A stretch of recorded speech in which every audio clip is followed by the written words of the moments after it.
Well, guys, after reviewing over 90 films, we have now made it to the end of 2016. And of course, because 2016 ends today, it would only make sense for me to do my top 15 best films of 2016. Of course, I already did my worst list if you guys want to check that out. Now, guys, this really was not easy at all. I know I say that every single year, and last year I did top 15. Last year was a good year for films. I think there definitely were some really good ones out there. There was a lot of ones I saw, so that's why I had so many. This year, though, it was so hard to really make this list because there were just so many great movies that came out, and there were so many that, unfortunately, I did have to leave off the list. And because that, there are going to be quite a lot of honorable mentions on this list, just because I really want to talk about them, and these were still really great films that I definitely really did enjoy that unfortunately just didn't make this list just because I couldn't find a place for them and various things like that. But let's just get into the honorable mentions. First honorable mention we have, these are all these movies, like I said, almost had a place in this list, but they just didn't in the end. So let's just get into it. The Conjuring 2, Sausage Party, Kubo and the Two Strings, Everybody Wants Some, Popstar Never Stop, Never Stopping, Zootopia, Captain Fantastic, Ouija Origin of Evil, War Dogs, The Birth of a Nation, Sing Street, Elle, and then the last one is actually a documentary I didn't talk about, which is Weiner, which is a documentary on Anthony Weiner. Very documentary overall, but all of these movies I wanted to put on the list. Sadly, they did not make the list in the end. They were omitted from my list. These are still great films. Like I said, in a year of so many great films, it was just hard to find a place for these on the list. But now, guys, here we go. Let's get right into it, starting off with number 15.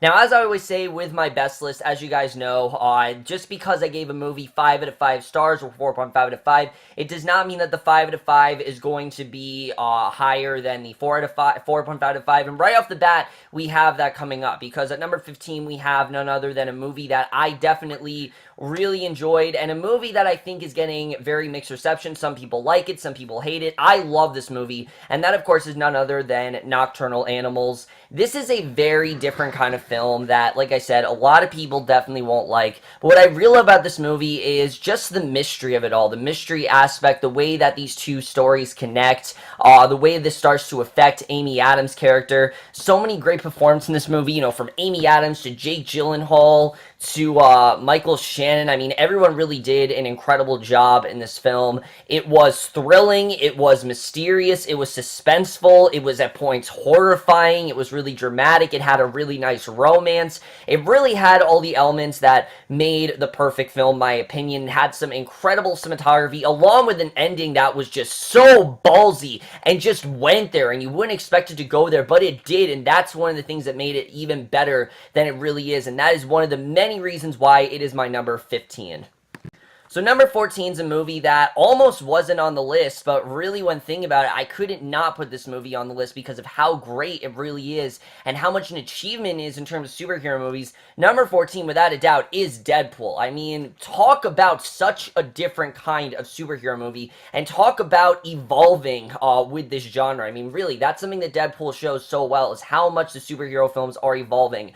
Are we oversaturated with them? Hell yes, we definitely are. I mean, there were so many superhero movies. It felt like every single month there was one coming out. But Deadpool was one of the great ones. I thought this was a really great movie overall that was really different than other Marvel films. It kept it really simple, focusing on the origin of Deadpool, as well as, you know, be this revenge mission, but also have some really funny comedy that was very self-aware and just really silly. I thought Ryan Reynolds did an incredible job with this movie. It was different from any other Marvel film we've seen. It was vulgar, it was hilarious, it was, you know, violent, and that's something I love about this movie, just how willing it was to cross that line. It wasn't afraid of crossing that line. It wasn't afraid of doing certain things, and because of how effortless the movie really was in terms of that stuff, that is why Deadpool makes it on this list. It's an incredible film that I really did love, and that is why it is number 14.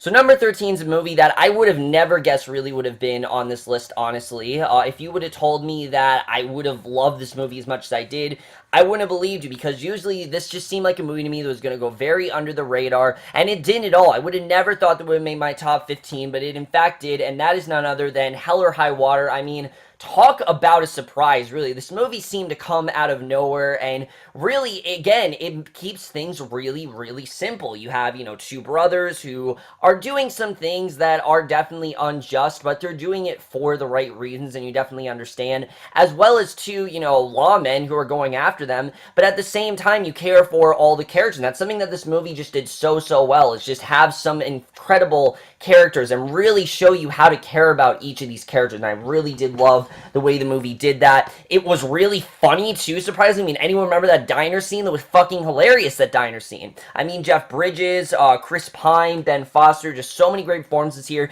and then, of course, that final act is just so hard-hitting. I mean, I was not expecting to get as emotional as it did, but still one of the most just drastic turns in a film I've seen all year. Hell or High Water is an incredible film. I've said it before, it's Justified the movie. It very much reminded me of Justified. It keeps that Western, modern-type Western feel that I think we definitely need more of. There aren't too many films like Hell or High Water. If you don't like Westerns, I honestly would say check it out. It's a great character-driven film. It's very funny. It has some really surprising stuff to it, but definitely be prepared, because it has a drastic tonal shift, like I said, in the third act, but when it got there, it also has one of the best endings of the year. Just all that stuff made Hell or High Water on this list. I really do love this movie overall, and that is why it is number 13. So number 12 is a movie that I actually never reviewed to you guys, and as you guys know, I'm not a huge fan of documentaries. I'm really not. I just, like I've said before, I'd rather see something told in a biopic. I just feel like there's more effort put into those. There's just more to talk about, things like that. Documentaries, most times to me can get kind of boring, and it might be because I've watched so many of them in my history class, and they're really boring and things like that. However, when there's a good one, there's a good one, and Life Anime is the exact version of the kind of documentaries that we need. This movie is incredible. It's this incredible story about innocence, and a way where, instead of losing your innocence, they find a way to retain it. We focus on this man who is on the verge of adulthood, but does in fact have a disability that keeps him from acting like normal adults of his age would, and because of that, he has found a way to retain innocence through Disney movies, and it's one of the most emotionally effective films I've seen this year, but it also was very insightful as well. It had a lot to say about society and innocence and what people go through after that. I mean, losing your innocence is probably one of the most drastic changes anyone really has in their life, honestly. It might not seem like a big deal because it just naturally happens, but when you really think about it, the loss of innocence is one of the saddest things that can happen to an individual. 1 second you have all this innocence and then you lose it, and this man, in the movie found a way to embody that, and the way he embodied it and kept it and has kind of embraced it, it's just very interesting to watch. It's showing this really cute romance that he's starting to develop with this girl, and just everything about it. I love Life Animated. It completely sucked me in. It's one of the most emotionally effective films of the year. If you haven't checked it out, even if you don't like documentaries, I still would recommend checking it out. It gives you a new appreciation for Disney movies. It makes you realize how important innocence really is, and it really does show how even people with disabilities, who we may look at differently, because there are people with disabilities that, I'm sure people look at differently. I mean, hell, there are people with disabilities in my school, and we look at them differently. Really, when we look at them, they really do have something that we don't, and that is that quintessential innocence that we've really lost, and that's something that this movie really focuses on. It's not so much that they're dumber than us, it's that they have that innocence, and they look at things in a more childlike way than we do, and that's something that you will definitely look at differently after you've seen Life Anime, and that is one of the many reasons why it is at number 12 on this list. So number 11, we have a movie that unfortunately not many people saw, and it really is disappointing, because when this movie came out, everyone was talking about it, everyone was loving it, and then it just kind of went to the wayside and just kind of faded out, and I'm not entirely sure why, because this movie was truly something great. Number 11, without a doubt, is The Nice Guys. I mean, this was such an incredible movie, and talk about a really different film. If you want to talk about movies that really can be made today, all the jokes in this movie, I'm shocked, are still in here, especially in such a big budget, not even limited release. This was a wide release film. I can't believe they kept all the jokes in here. Nothing about this movie is sanitized. Nothing about it feels like they had to edit it to make it PC nowadays. And when there's so many PC things in the world and a movie like this comes along, that is a prime example of how great it really is. Russell Crowe was so interesting. Ryan Gosling were great.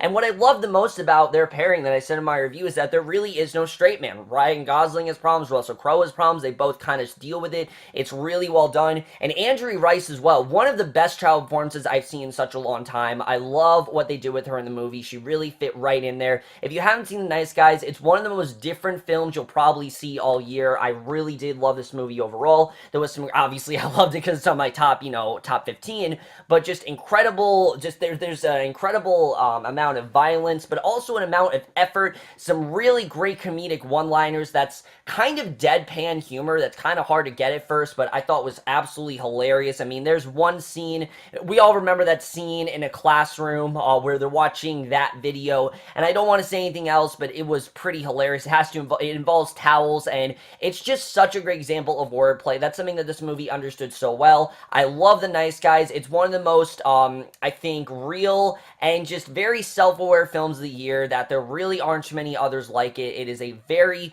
very important film, especially when things are so PC nowadays, and that is one of the many reasons why it is number 11 on this list.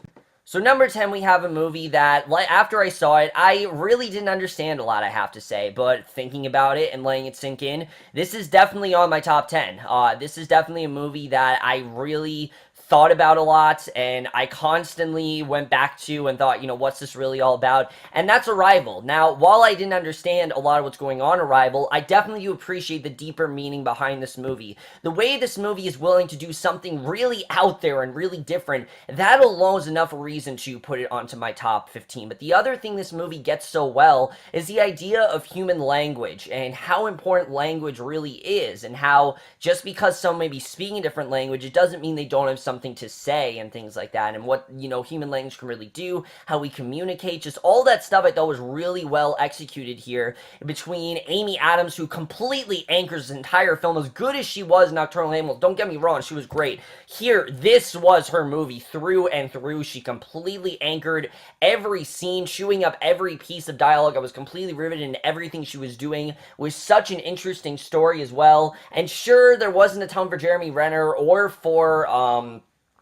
Forest Whitaker. They did their stuff. This really was Amy Adams' film, but because of the twist and because of the way the movie turned out, I had to put it on this list. I can't wait to watch it again.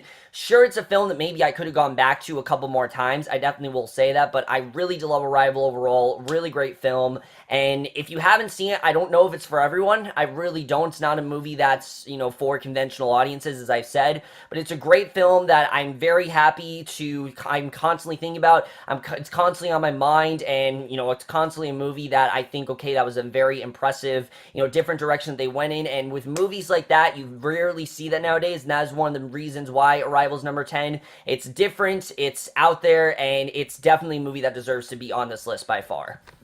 So number 9, once again, we have a movie that a lot of people talked about when it came out, and then no one seemed to talk about, and I think I know why, but this to me is the best horror film of this year. There really was no contest. I tried, there were other horror films out there, but there really was no contest when it came down to it. Number 9, without a doubt, scariest horror film of the year was in fact The Witch. I mean, what a great year for horror movies this was. So many great horror movies out there. I really don't think anything was as creative and scary as The Witch. The Witch is a modern-day Shakespearean thriller in every way, really. I mean, this is a movie that has such poetic dialogue, and I know a lot of people say it was boring and everything, but you really have to look at it as a Shakespeare play, because that's really how I saw it. I saw it as a Shakespeare play. It's also about a girl slowly going under this awakening, realize who she's becoming. It's kind of like a coming-of-age story in many ways, with just some really scary thrills overall, some really great jump scares, and what they did the best in this movie is not show you everything that's going on. This is a movie that cuts back, they cut out exactly what's going on,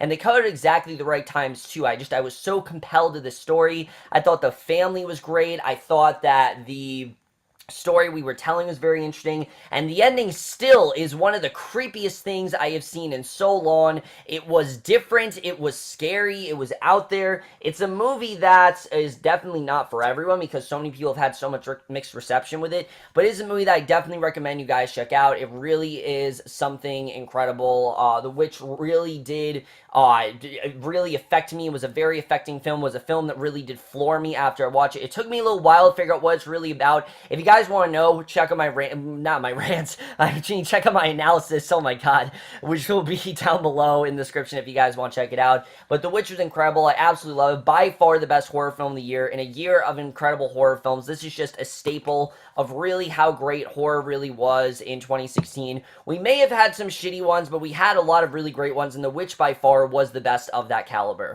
So at number 8, we have a movie that I really didn't expect much of going into it. I thought that this was going to be every single type of high school type comedy that's fun, but not really anything that deep. And it was completely different than what I thought it was going to be, and that is The Edge of 17. I mean, this is probably one of the most realistic high school films I have seen in such a long time. The way the kids talk in this movie is how people at my school talk. This is, exact, like, word for word how people talk in my high school. This movie understands high school better than I think any high school thing out there, really. I mean, there's so much great dialogue with that, and on top of that, you have a really great story here with a pitch perfect performance from Haley Steinfeld, who I am so happy to see got that Golden Globe nomination. You have no idea how happy I was for her. I think this is probably her best performance yet. She completely anchored this entire film, but there were still some great performances here. I mean, Kira Sedgwick, just so many great ones. Blake Jenner was great here. Even people that I thought really weren't going to be great and would have had really flat characters. Woody Harrelson was amazing here. I mean, this is a movie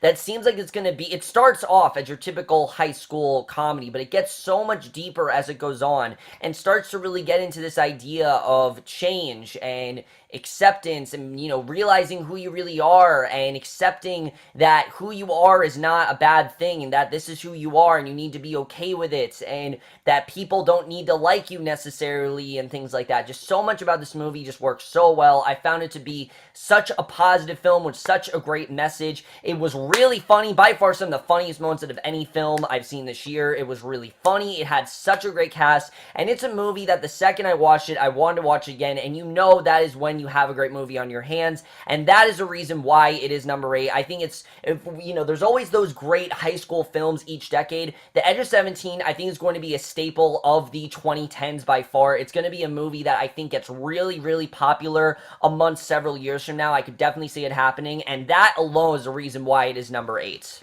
Just like number 12, number 7 is a movie that comes from a genre of movies that I don't particularly love. As much as I love movies like Saving Private Ryan and things like that, I'm not the hugest fan of war films. I find them to be definitely very impactful and very emotional, but nothing I'd really ever watch again. Something I'd watch once and be like, okay, that was great.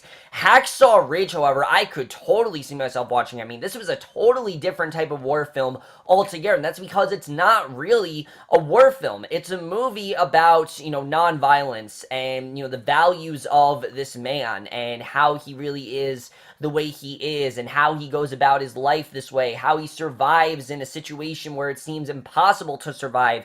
Everything about him I thought was just so interesting to see. And not only that, but Andrew Garfield completely understood this role and really showed us that, Amazing Spider-Man, things like that, The Social Network, they were not flukes. This kid can act. He can act so well. He's probably going to get that Oscar nomination. I can honestly see him winning for this performance, but also Vince Vaughn in this movie. I mean, Sam Worthington was good here. So many great performances that I can't believe were as good as they really were. The war sequences were graphic, but they were realistically graphic. They had to be graphic. I mean, there really wasn't any way to shy away from that stuff. I'm glad this movie didn't try to shy away from that. It would have been shitty if they tried to shy away, and I'm glad that they didn't. It was exactly what it needed to be. It was very, very intense. It was very graphic. It was fun at times. You had a cute romance going on at points. You had some great war elements in there, and you just had a really great character-driven story that I absolutely loved. I think Hacksaw Ridge is one of the best war films ever made by far. It was so investing. I can totally see myself watching this movie again, and that is something I never say when it comes to war films, and that is one of the many reasons why it is number 7 on this list. So number 6, as you guys know, I said that superhero films were completely oversaturated this year and that we had way too many of them. And yeah, that may be the case. But that doesn't mean that there were some that were absolutely revolutionary. And as good as Deadpool was, Captain America Civil War was the best superhero movie of this year, without a doubt. And maybe Marvel's best movie I think that they have made yet. I mean, just talk about such a drastic change in their films. Really, this was such a different kind of movie for Marvel. This wasn't just a good versus evil type story. There was so much more to this. It was a story between, of broken friends. It was a story of a broken family, showing two very different viewpoints that you honestly go back and forth with throughout the movie. I still, to this day, question which side I'm really on because they both have such great viewpoints and they both you really do understand why they think the way they do, and they did that so well in this movie. You also have a conflict that really is quite unsolvable and really is going to change the Avengers overall, and that's something that I really did love, is that shit really did get done in this movie. I mean, does anyone remember how crazy that climax was? I mean, by far one of the best climaxes of the year, without a doubt one of the climax. I mean, that was an insane climax. I'm really surprised by how crazy it really was, but it was a pretty insane climax with some incredible performances, as well as a great, I think, first great appearance from Spider-Man, who Tom Holland looks like he has this role down pat. I can't wait to see what he does in Spider-Man Homecoming, as well as Black Panther. He really was great. Just all the great ingredients together. The airport scene, I mean, talk about a very satisfying fight that I think had the perfect blend of, yes, drama, but also some great humor. There are so many great one-liners in that scene, and that's something I absolutely loved, is how entertaining this really was. This wasn't a movie where it was just so dark and serious. That's something that DC, I think, doesn't understand, and Marvel really does. Marvel understands you need to have that balance of comedy and drama, and other movies really don't get that, but this movie did that. Yes, it was serious, and yes, this is probably the most drastic Marvel film we've had yet, but it also was really funny. I mean, there was of course, the car scene. There were so many things with Spider-Man. Just everything about this movie. This was everything I want a Marvel movie to be. It's what every Marvel movie should be, and it is now the movie to beat. I'm sure they can beat it. I have no idea how they'll do it. I'm sure they will, but it is everything I could have wanted. It was exactly what we thought Avengers Age of Ultron was going to be, and now is the Marvel movie to beat, and one of the many reasons why it is on this list. So number 5, if there's one thing you guys know of me, you know that I love a great thriller and I love great Hitchcock. I think both of those things are really well done. There's so many great thrillers out there. There's so much you can do with it. I love the idea of suspense. And even though Hitchcock is no longer with us, there are some movies that just feel very Hitchcocking. 10 Cloverfield Lane, by far, is the most Hitchcockian type thriller that I have seen in such a long time. This honestly feels like Alfred Hitchcock would have directed this movie. I know that obviously he didn't, he's not the one that did it, but it very much feels like he is the one that did that. And what an incredible, riveting story this was. I mean, I really didn't expect this movie to be as spine-tingling as it was, but every time John Goodman comes on the screen, you're just creeped out by him. There's just something about him. He has this really ugly, evil demeanor to him, and you don't really know what it's about. And Mary Elizabeth Winstead did such a great job with, being very subdued about this. She didn't go over the top. She was a smart character for once. That's something that we don't really see in a ton of these movies, and especially in a wide-release film like this, 10 Cloverfield Lane, to just randomly come out of nowhere and randomly release that trailer, and then a few weeks later finally come out in theaters and actually be a great movie. It's just outstanding. I really have no idea how they did it as well as they did in this movie, but they really did. I mean, it was thrilling, it was suspenseful, it's everything you could want in a great thriller, and on a rewatch, it's just as entertaining. It had some really weird shit, definitely, especially the third act went in some very weird directions, but such a well-done story, such a great performance from John Goodman and Mary Elizabeth Winstead, who is by far one of the breakout actresses this year. I mean, between this and Braindead, she really did kill it. 10 Cloverfield Lane, though, one of the best horror thrillers, whatever you want to call it, in a long time. If you haven't checked it out, definitely check it out. It's everything a thriller should be. It's what I want to see more of, and we definitely need more like it, and that is one of the many reasons why it's number 5 on this list. The first half of the year, we had some really great movies, and 10 Cloverfield Lane for a long time was the best of them, but obviously it's not. It's number 5, but it still is an incredible movie that many people need to see if you haven't already. So as I said, I really do love thrillers. I think they're a great genre, but what I love even more than that are very cathartic films with some very deep elements to them, and Manchester by the Sea had all of that. This is by far the most emotionally effective film of the year. I mean, there was so much emotion just poured into the story of this really unsolvable incident that has definitely plagued Casey Affleck and Michelle Williams' relationship, but that he needs to move on from, even though he's kind of, unwilling to. And you definitely do see that throughout the movie. And the way that he gets closer with this kid, and the way that kid really makes him feel like they can move on from what happened. And the kid as well going through a horrible time with his father dying and such. I mean, one of the best pairings I think all year was Casey Affleck and Luke Brenner, I think his name was, I want to say. I don't know if I have that right. I haven't seen the movie in a while, so I don't remember, but the story here was incredible. The drama was so effective. It was also really funny. It had a really interesting story that never got too heavy-handed, that was completely believable, and really was no one's fault. That's something I loved, that the situation portrayed here, yes, it was unsolvable, but it really wasn't anyone's fault. It was just a really bad misunderstanding that really couldn't be fixed, that was a horrible, tragic incident that no one could really fix, and it's one of the worst things that anyone can really go through. I mean, anyone who watches this movie, there really is nothing worse you can go through than what Casey Affleck really did in this film. It's some of the worst shit that I've seen, definitely when it comes to drama and things like that, but it's such it's such a investing film that I was completely into the entire time. If you haven't seen Manchester by the Sea, it's a hard watch, definitely. It's really not easy to consume, but it is a film that definitely is great. It is an incredible movie that absolutely I was into the entire time. It absolutely deserves to be on this list. So number 3, we have another movie that surprisingly not a lot of people are talking about. I know people obviously talked about when it came out, but again, this is another movie that people have seen and forgotten about, and I really don't know why. And I, love this movie just like as much as everyone else do. For some reason, everyone's forgotten about, and that, of course, is Swiss Army Man. I mean, this movie, talk about originality. There really hasn't been anything quite like Swiss Army Man. I mean, when was the last time you thought of a movie where a man's gonna commit suicide and he's rescued by this corpse that farts constantly and is actually a Swiss Army knife, and he uses these farts as a way to, try to hide himself and conceal things. It's a movie really about opening up and letting your feelings out. And yes, sure, the farts and things like that, some people might be turned off by that, but it really is a movie about letting your feelings out and coming clean about things and, opening up about your past and not letting it, don't be reclusive, be open about it, and that this isn't the end, this is only the beginning. It's such a positive film with such a great message. A career best performance from both Paul Dano and Daniel Radcliffe. They both were incredible in this movie. They both gave it their all. It's so different. It's really weird, but it's also such an effective and emotional film that's also so fun as well. I had so much fun watching this movie. Maybe the greatest montage I have ever seen, honestly. I loved everything about it. I thought that it was an incredibly emotional film overall. Just everything about Swiss Army I absolutely love. Not enough people have talked about it. I absolutely loved it, and that is why it is number 3.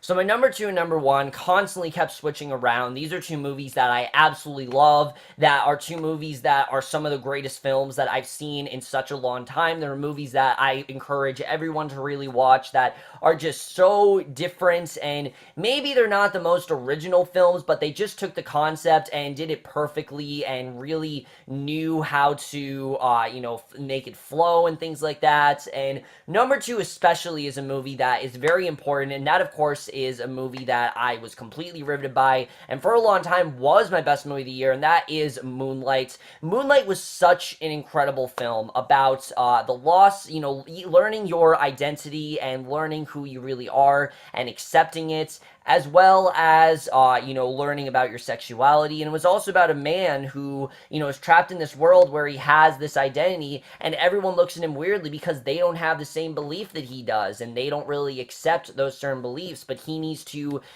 accept it, and the hard life that he really has to have. That's something that this movie did so well, that it didn't try to shy away from the darkness of this man's life, and you were so into this story that Chiron was going from when he was a child to when he was a teenager. There There were just so many great conversations in this movie about, him being picked on. I mean, there's this great scene where he's talking to his parents. I mean, and not just, not just Chiron was great. I mean, Naomi Harris was fantastic. Mahershala Ali was so great in this movie. Andre Harris was amazing here. I mean, just so many incredible performances. Janelle Monáe, I mean, Naomi Harris almost brought me to tears. I mean, there were just so many effective and emotional scenes in this film. Moonlight truly is as good as everyone says it is. Sure, it's not just like Manchester by the Sea. It's not an easy watch. It's not something that's easy to consume, but it's an incredible film that I absolutely loved. It had me riveted from beginning to end. It's a movie that I really couldn't wait to watch again.